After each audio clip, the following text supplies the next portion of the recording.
Imamo dva događaja koja se tiču Srba i pravoslavaca. Utoliko što smatramo, imamo pravo da u to vjerujemo, da nijedna vjera, nijedan Božić nisu okrenuti zlu, provokaciji, nasilju, veličanju zločina i zločinstva.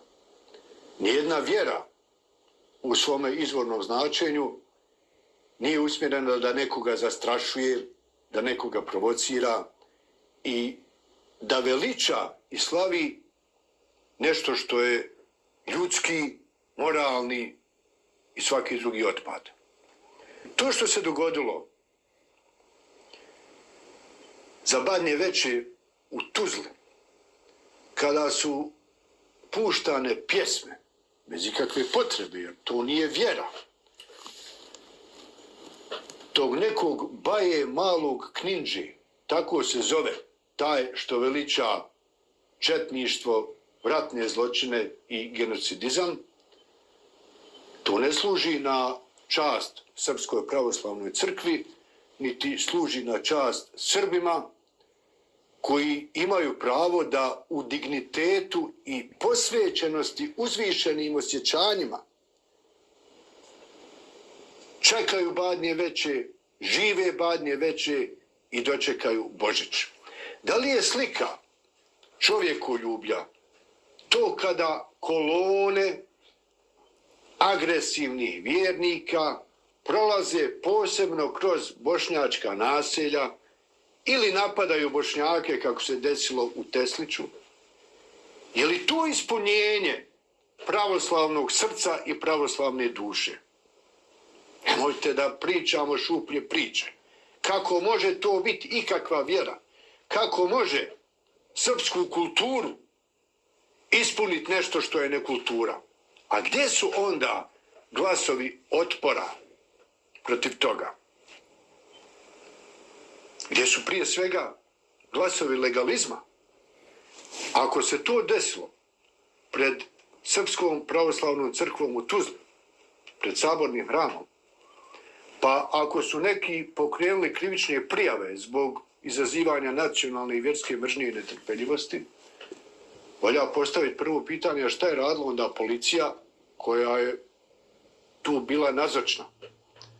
Šta su radili neki drugi koji su prije ovi što su pokrenuli krivične prijave trebali da reagiraju? Ali samo da vidite do koje mjere djeluju ovi SDA botovi. Pokazuje ilustracija jedne kvazipatriotske guzijske stranice na kojoj je objavljeno da je Fatmir Alispahić, kaže, pjevao te pjesme pred Srpskom crkvom u Tuzli. Jedna neviđena, suluda izmišljotina. Kao ja sam bio tamo na Badnje veče, pa sam pjevao te pjesme tog Baje Malog Knindže. Nisu oni tako mutavi, ti SDA botovi kojima se komanduje iz Beograda. Oni jako dobro znaju da postoji jedna kritična masa glupih ljudi koji će usisati informaciju, biva pa normalno je da je Fatmir koji vam kritikuje Bošnjake tam sa Srbima pjevao za Badnje veče. I u tome što smo mi objavili na našoj stranici će biti nevjerovatno, ali nekoliko komentara gdje ljudi uopće nisu razumjeli da je to montaža, da je to laž, da je to nešto nevjerovatno.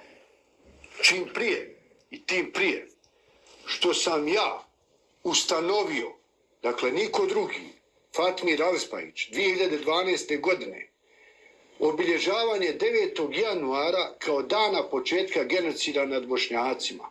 Poslije sad to rade svi, ali prvo obilježavanje 9. januara, kada je bilo 20 godina od nastanka vojne hunte Radovana Karadžića, tad sam ja ustanovio to. I sad zamisli ja koji sam to ustanovio,